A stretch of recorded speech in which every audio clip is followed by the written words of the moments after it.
హైడ్రా ఇది చాలా వరకు మేలు చేస్తున్నటువంటి ఒక విధానమే, ఒక వ్యవస్థనే. కానీ పారదర్శకత అనేది కొరవడితే అది ఎంతటి లాభాన్నిస్తుందో అంత నష్టం కూడా ఇచ్చే అవకాశం ఉంటుంది. దీనికి సంబంధించి ఒక చిన్న కథనాన్ని టైప్ చేసుకున్నాను. అదొకసారి మీకు చదివి వినిపిస్తాను చూడండి.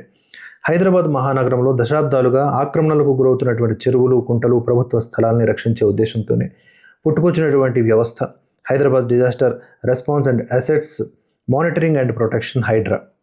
ప్రారంభమైనటువంటి కొద్ది రోజుల్లోనే అక్రమార్కుల్లో వణుగు పుట్టించింది. ఈ సంస్థ తీరు రాను రాను రాజకీయ న్యాయపరమైన సవాళ్లతో చిక్కుకుపోయి తీవ్ర చర్చనీయాంశంగా మారింది. అయితే ఒక పక్క ప్రశంసలు, మరోపక్క పక్షపాత ఆరోపణల నడుమ అసలు హైడ్రా వల్ల మేలు జరుగుతుందా లేక కీడు జరుగుతుందా అనేది ఇప్పుడు మనం ఆలోచిద్దాం. నగరాలు కాంక్రీట్ జంగిల్స్గా మారిపోతూ చిన్నపాటి వర్షానికే వరదల్లో మునిగిపోవడానికి ప్రధాన కారణం చెరువులు, అంటే ఎఫ్టీఎల్ మరియు బఫర్ జోన్ల ఆక్రమణలే.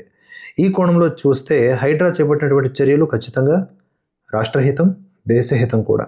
పర్యావరణ పరిరక్షణతో పాటుగా భవిష్యత్తులో హైదరాబాద్కు పొంచి ఉన్నటువంటి అర్బన్ ఫ్లడింగ్ ముప్పును కూడా తప్పించడానికి ఇటువంటి ఆపరేషన్ చాలా అవసరం. ప్రభుత్వ స్థలాలను కబ్జా చేసి పెద్ద పెద్ద అంతస్తులు నిర్మించినటువంటి ఈ బడాబాబుల గుండెల్లో హైడ్రా భయం అనేది పుట్టించింది కూడా.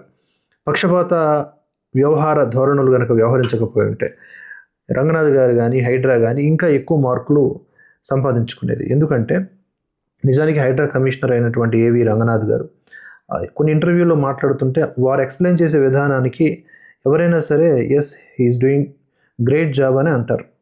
చాలా వరకు కూడా ఆయన ఈ రాష్ట్ర హితాన్ని కోరే చేస్తూ ఉన్నారు. ఎందుకంటే అన్నిటికంటే ముఖ్యమైనవి నీరు, ఆ నీటిని నిల్వ చేసేటటువంటి చెరువులు ఇత్యాది బఫర్ జోన్లు ఏవైతే ఉంటాయో అవన్నీ కూడా పర్యావరణ హితకరమైనటువంటివి.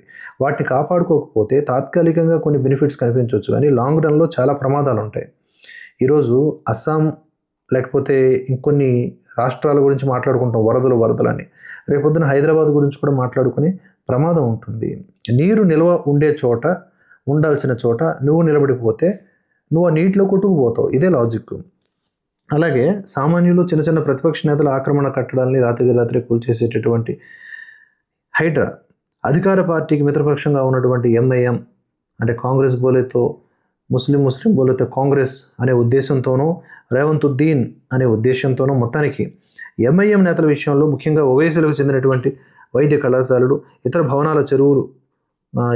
భవనాలు చెరువుల పరిధిలో ఉన్నప్పటికీ కూడా వాటి విషయంలో మాత్రం వెనకడుగు వేయటం, విద్యార్థుల భవిష్యత్తు అని చెప్పటం, ఇది కొంత ద్వంద్వ వైఖరికి నిదర్శనం.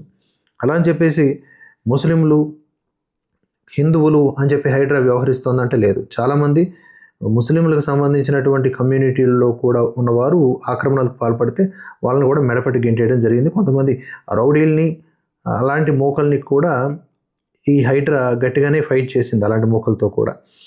దాని తర్వాత అయితే ఇది రాజకీయ ఒత్తిళ్లకు తలొగ్గుతూ ముందుకెళ్తున్నటువంటి ప్రాసెస్. అక్కడే వస్తున్నటువంటి చిక్కు మనం గమనించాలి. హైడ్రా ప్రతిష్ట అనేది అక్కడే దెబ్బతింటోంది. ఇక రంగనాథ్ గారు కూడా వ్యక్తిగతంగా సవాళ్ళు ఎదుర్కొంటూ ఉన్నారు. కంటెంప్ట్ ఆఫ్ కోర్టు చాలా ఎక్కువ కేసులు ఉన్నాయి ఆయన మీద. అయితే ఇప్పటివరకు హైడ్రా వ్యవహరించినటువంటి ఈ తీరులో ఎన్ని ఎకరాలు వెనక్కి తీసుకురాగలిగింది ప్రభుత్వానికి అంటే ఒక 150కి పైగా ఎకరాలు, అంటే వందలాది ఎకరాలు ఈ విధంగా ప్రభుత్వ చెరువుల భూములను తిరిగి స్వాధీనం చేసుకుంది. వీటి మార్కెట్ విలువ అంటే వేల కోట్ల రూపాయలు ఉంటుంది. సరే, అయితే ఇదంతా అయిపోయిందా పని అంటే కాదు. ఒక చిన్న ముక్క మాత్రమే ఇప్పటి వరకు గడించింది. ఎందుకంటే హైదరాబాద్ మరియు హెచ్ఎండిఏ పరిధిలో ఉన్నటువంటి సుమారు 400కు పైగా చెరువుల్లో ఇంకా వేలాది ఎకరాల భూమి కబ్జాదారుల చెరలోనే ఉంది. ఇవన్నీ పూర్తిగా క్లియర్ కావాలంటే కనీసం ఒక 20 years వర్కౌట్ చేయాలి. అంటే అది ఒక వ్యవస్థగా ఏర్పడి, అందుకనే హైడ్రా రిక్రూట్మెంట్స్ కూడా స్టార్ట్ చేసింది. అంటే ఇది ఒక దీర్ఘకాలిక లక్ష్యం పెట్టుకుని ముందుకు సాగుతున్నట్లుగా మనం గమనించాలి. నెక్స్ట్ ప్రభుత్వాలు వచ్చినా కూడా వీటిని కంటిన్యూ చేస్తాయి తప్ప వీటిని రద్దు చేయవు, చూడండి కావాలంటే. అంతేకాకుండా ఇవి హైదరాబాద్లోనే కాదు, వరంగల్, కరీంనగర్, నిజామాబాద్ లాంటి ద్వితీయ శ్రేణి నగరాలు ఉంటాయి కదా, అక్కడ కూడా ఈ చెరువుల ఆక్రమణ తీవ్రంగా ఉంది. ఎక్కడెక్కడ ఆక్రమణలు ఉన్నాయో అక్కడక్కడ ఈ హైడ్రా అనే దాన్ని, ఇటువంటి తరహా వ్యవస్థల్ని, విధానాల్ని ప్రయోగించాల్సిన అవసరం ఉంది. నాట్ ఓన్లీ తెలంగాణ, ఏ రాష్ట్రమైనా, బెంగళూరు, చెన్నై, ముంబై, ఏ రాష్ట్రం మీదైనా సరే ఈ రకమైనటువంటి కాన్సెప్ట్ని ప్రయోగిస్తే చాలా వరకు మేలు కలుగుతుంది. ఇప్పుడు కనుక డిలే చేసామనుకోండి, ఏదో వ్యతిరేకత వస్తుందని, ఇంకా రాను రాను మనకి భూములు అనేవి ఉండవు, ప్రభుత్వానికి భూములు ఉండవు. ఇది పక్క. ఆక్రమణదారులే హీరోలు అయిపోతారు. ప్రధానంగా ప్రతి వర్షాకాలం అన్నీ నీట మునుపు కావడానికి కారణమే ఇలాంటి నాలాలు, చెరువులు ఆక్రమణ. సో వాటన్నింటినీ ఎదుర్కోవాలి అంటే, వాటన్నింటి నుంచి బయటపడాలంటే పక్కగా హైడ్రా లాంటివి రావాలి. కాకపోతే పారదర్శకత, ఒక్కొక్కరికి ఒక్కొక్క న్యాయం ఉండకూడదు అనమాట. అందరికీ ఒకటే చట్టం, ఒకటే న్యాయం అనేలాగా ఉంటే అప్పుడు హైడ్రా వ్యవహరిస్తున్నటువంటి తీరు, లేదా ఇది ఒక నమూనా, అర్థవంతమైంది అని అనిపించుకుంటుంది. అదర్వైజ్ ఇది కూడా ఒక డిజాస్టర్.